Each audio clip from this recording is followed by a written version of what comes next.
നമസ്കാരം. Revenue information ബ്യൂറോയിലേക്ക് സ്വാഗതം. Revenue വാർത്തകൾ.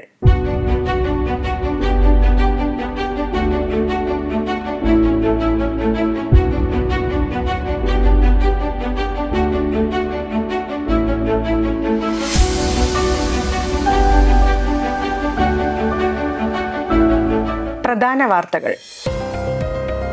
സ്മാർട്ട് ലാൻഡ് ഗവേണൻസ് പ്രമേയമാക്കി റവന്യൂ, സർവേ, ഭൂരേഖ വകുപ്പുകൾ സംയുക്തമായി സംഘടിപ്പിക്കുന്ന ഭൂമി ദേശീയ കോൺക്ലേവ് ജൂൺ 25 മുതൽ തിരുവനന്തപുരത്ത്. അരിപ്പ ഭൂപ്രശ്ന പരിഹാര നടപടിക്രമങ്ങൾ വേഗത്തിലാക്കാൻ തീരുമാനം. എന്റെ ഭൂമി ഡിജിറ്റൽ സർവേ ദേശീയ കോൺക്ലേവിന്റെ ലോഗോ റവന്യൂ മന്ത്രി കെ രാജൻ പ്രകാശനം ചെയ്തു. വാർത്തകൾ വിശദമായി. സ്മാർട്ട് ലാൻഡ് ഗവേണൻസ് പ്രമേയമാക്കി കേരള സർക്കാരിന്റെ റവന്യൂ, സർവേ, ഭൂരേഖ വകുപ്പുകൾ സംയുക്തമായി സംഘടിപ്പിക്കുന്ന ദേശീയ കോൺക്ലേവ് ജൂൺ 25 മുതൽ 28 വരെ തിരുവനന്തപുരത്ത് നടക്കും.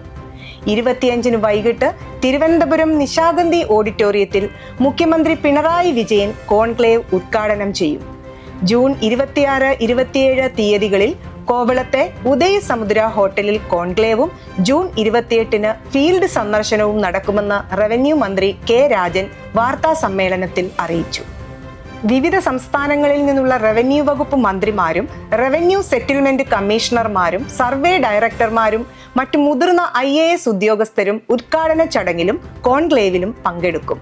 അരുണാചൽ പ്രദേശ്, ഛത്തീസ്ഗഡ്, തമിഴ്നാട്, ഹരിയാന, ആന്ധ്രാപ്രദേശ്, ഡൽഹി, ഹിമാചൽ പ്രദേശ്, ഗോവ, കർണാടക, മധ്യപ്രദേശ്, പുതുച്ചേരി, മണിപ്പൂർ, രാജസ്ഥാൻ, മഹാരാഷ്ട്ര, ആസാം, ഝാർഖണ്ഡ്, നാഗാലാൻഡ്, സിക്കിം, തെലങ്കാന, ത്രിപുര, ഉത്തരാഖണ്ഡ്, പശ്ചിമ ബംഗാൾ, ചണ്ഡീഗഡ്, ദാദ്ര നഗർ ഹവേലി, ദാമൻ ആൻഡ് ദിയു, ലഡാക്ക് എന്നീ സംസ്ഥാനങ്ങളിലെയും കേന്ദ്രഭരണ പ്രദേശങ്ങളിലെയും സർവേ, റവന്യൂ വകുപ്പുകളിലെ മുതിർന്ന IAS ഉദ്യോഗസ്ഥരും മറ്റു പ്രതിനിധികളുമാണ് പങ്കെടുക്കുന്നത്.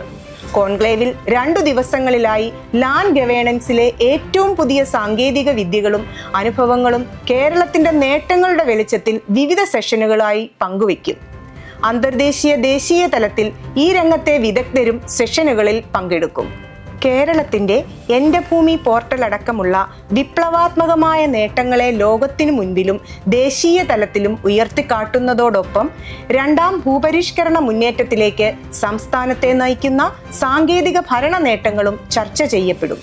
കോൺക്ലേവിനോടൊപ്പം ഉദയസമുദ്രയിൽ നടക്കുന്ന ഡിജിറ്റൽ സർവേ എക്സ്പോ ഭൂഭരണ രംഗത്തെ ഏറ്റവും മികച്ച സംവിധാനങ്ങളും രീതികളും മുന്നേറ്റങ്ങളും പ്രദർശിപ്പിക്കും. കോൺക്ലേവിന്റെ അവസാനത്തെ ദിവസം വിവിധ ജില്ലകളിൽ നടക്കുന്ന ഫീൽഡ് സന്ദർശനം സംസ്ഥാനത്ത് 3ാം ഘട്ടത്തിലേക്ക് പ്രവേശിച്ച ഡിജിറ്റൽ സർവേ ഉദ്യോഗസ്ഥരോടും മറ്റ് സ്റ്റേക്ക് ഹോൾഡർമാരോടും സംവദിക്കാനും അങ്ങേയറ്റം പൊതുജന കേന്ദ്രീകൃതമായ ജനകീയ സർവേ നേരിൽ കാണാൻ അവസരമൊരുക്കുകയും ചെയ്യും. ഭൂരേഖ പരിപാലനവും ഭൂവിതരണത്തിൽ സാമൂഹ്യനീതി ഉറപ്പുവരുത്താനുള്ള കേരളത്തിന്റെ മികച്ച ശ്രമങ്ങളും നേട്ടങ്ങളും ദേശീയ തലത്തിൽ പങ്കുവയ്ക്കാനുള്ള ഒരു വേദിയാണ് ഭൂമി കോൺക്ലേവ് എന്നും റവന്യൂ മന്ത്രി അറിയിച്ചു. Land revenue joint commissioner A. Geetha IAS, survey director Sreeram Sambasiva Rao IAS എന്നിവരും വാർത്താ സമ്മേളനത്തിൽ പങ്കെടുത്തു. അരിപ്പ ഭൂപ്രശ്ന പരിഹാരം നടപടിക്രമങ്ങൾ വേഗത്തിലാക്കാൻ തീരുമാനം.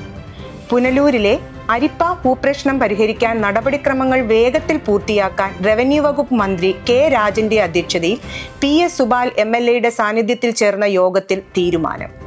അരിപ്പയിലെ ഭൂപ്രശ്നം പരിഹരിക്കാൻ പട്ടയ മിഷൻ വഴി നടപടികൾ സ്വീകരിച്ചിരുന്നു. ഭൂരഹിതരില്ലാത്ത പുനലൂർ എന്ന പദ്ധതിയിൽ അരിപ്പ സമരഭൂമിയിൽ കുടിൽ കെട്ടി താമസിക്കുന്ന അർഹരായവർക്ക് പട്ടയം നൽകുന്നതിനുള്ള നടപടികളുടെ തുടർച്ചയായാണ് മന്ത്രിയുടെ അധ്യക്ഷതയിൽ വീണ്ടും യോഗം ചേർന്നത്. യോഗത്തിലെ മന്ത്രിയുടെ നിർദ്ദേശങ്ങൾ അരിപ്പ ഭൂസമരവുമായി ബന്ധപ്പെട്ടവരുമായി ചർച്ച നടത്തി അവതരിപ്പിക്കും. ധാരണയായാൽ 1 മാസത്തിനകം നടപടികൾ പൂർത്തിയാക്കാനാണ് തീരുമാനം. അരിപ്പ സമരഭൂമിയിൽ ആദ്യകാലങ്ങളിൽ നടത്തിയ വിവരശേഖരണത്തിൽ വിവിധ സമുദായങ്ങളിൽപ്പെട്ട 516 കുടുംബങ്ങൾ അവിടെ കുടിൽ കെട്ടി താമസിച്ചു വരുന്നതായും ഇതിൽ 336 പട്ടികജാതിക്കാർ, 54 പട്ടികവർഗക്കാർ, 126 മറ്റു വിഭാഗക്കാർ എന്നിങ്ങനെ ഉണ്ടെന്ന് കണക്കാക്കിയിരുന്നു. നിലവിൽ ആകെ കൈവശങ്ങളുടെ എണ്ണം 297 ആണ്. 32 പട്ടികവർഗ വിഭാഗക്കാരും 198 പട്ടികജാതി വിഭാഗക്കാരും മറ്റു വിഭാഗത്തിലുള്ള 67 പേരുമുണ്ട്. ഇതിൽ കൊല്ലം ജില്ലയിൽ നിന്നും 163, തിരുവനന്തപുരം 72, കോട്ടയം 33, പത്തനംതിട്ട 22, ആലപ്പുഴ, കണ്ണൂർ, ഇടുക്കി 2 വീതം, പാലക്കാട് 1 എന്നിങ്ങനെയാണ് കൈവശങ്ങൾ. യോഗത്തിൽ land revenue joint commissioner A Geetha, Kollam ജില്ലാ കളക്ടർ എൻ ദേവിദാസ്, റവന്യൂ വകുപ്പ് additional secretary R L Gopakumar, Kollam ജില്ലാ deputy collector LR Beena Rani, Kollam land revenue junior superintendent Vinod, Kollam ജില്ലാ survey superintendent A Shine, Punalur tahsildar Ajith Joy എന്നിവരും പങ്കെടുത്തു. എന്റെ ഭൂമി ഡിജിറ്റൽ സർവേ ദേശീയ കോൺക്ലേവ് ലോഗോ പ്രകാശനം ചെയ്തു. എന്റെ ഭൂമി സമഗ്ര ഭൂവിവര സംവിധാനം നിലവിൽ വരുന്നതോടെ ഭൂമിയുമായി ബന്ധപ്പെട്ട സർട്ടിഫിക്കറ്റുകളുടെ വിതരണത്തിൽ വരുന്ന പ്രതിസന്ധികൾ വേഗത്തിൽ തീർപ്പാക്കാൻ സാധിക്കുമെന്ന് റവന്യൂ മന്ത്രി കെ രാജൻ അഭിപ്രായപ്പെട്ടു. ഇതോടെ കേരളം ലോകത്തിനു മുന്നിൽ അവതരിപ്പിക്കുന്ന 2ാം ഭൂപരിഷ്കരണ നിയമമാണ് എന്റെ ഭൂമി ഡിജിറ്റൽ റീസർവേ എന്ന് റവന്യൂ മന്ത്രി കെ രാജൻ പറഞ്ഞു. തിരുവനന്തപുരത്ത് ഈ മാസം 25 മുതൽ നടക്കുന്ന ഡിജിറ്റൽ സർവേ കോൺക്ലേവിന്റെ ലോഗോ പ്രകാശനം നിർവഹിക്കുകയായിരുന്നു മന്ത്രി. രാജ്യത്തിനു മാതൃകയാകുന്ന വിധത്തിൽ സംസ്ഥാനങ്ങൾ തമ്മിൽ ആശയവിനിമയം നടത്തിയാലോ എന്ന ആലോചനയിൽ നിന്നാണ് ഓൾ ഇന്ത്യ സർവേ കോൺക്ലേവ് എന്ന ആശയത്തിലേക്ക് എത്തിയത്. കേന്ദ്രഭരണ പ്രദേശങ്ങളടക്കം 26 സംസ്ഥാനങ്ങൾ അനുകൂല നിലപാട് അറിയിച്ചു. ഏകദേശം 23 സംസ്ഥാനങ്ങളുടെ പ്രതിനിധികൾ കോൺക്ലേവിൽ പങ്കെടുക്കും. സർവേ ഡയറക്ടർ ശ്രീറാം സാംബശിവറാവു അധ്യക്ഷത വഹിച്ച ചടങ്ങിൽ സർവേ ഉത്തരമേഖല joint director K Sunil, additional director PS Satheesh Kumar, ജില്ലാ collector Arjun Pandian, sub collector Akhil V Menon, administrative officer B Ajikumar എന്നിവർ പങ്കെടുത്തു. വയനാട് അസിസ്റ്റന്റ് കളക്ടറായി PP അർച്ചന ചുമതലയേറ്റു. ബാംഗ്ലൂരിൽ ഇന്ത്യൻ റവന്യൂ സർവീസിൽ ഇൻകം ടാക്സ് അസിസ്റ്റന്റ് കമ്മീഷണറായിരുന്നു. 2024 IAS ബാച്ച് ഉദ്യോഗസ്ഥയായ PP Archana BTech electrical engineering ബിരുദധാരിയാണ്. അഹമ്മദാബാദ് വിമാനാപകടത്തിൽ മരണമടഞ്ഞ രഞ്ജിത B നായരെ ആക്ഷേപിച്ച് ഫേസ്ബുക്ക് പോസ്റ്റിട്ട വെള്ളരിക്കുണ്ട് താലൂക്കിലെ ജൂനിയർ സൂപ്രണ്ട് A പവിത്രനെ സസ്പെൻഡ് ചെയ്തു. ഹീനമായ നടപടിയാണ് ഡെപ്യൂട്ടി തഹസിൽദാരുടെ ഭാഗത്തു നിന്നും ഉണ്ടായിട്ടുള്ളതെന്ന് റവന്യൂ മന്ത്രി അഭിപ്രായപ്പെട്ടു.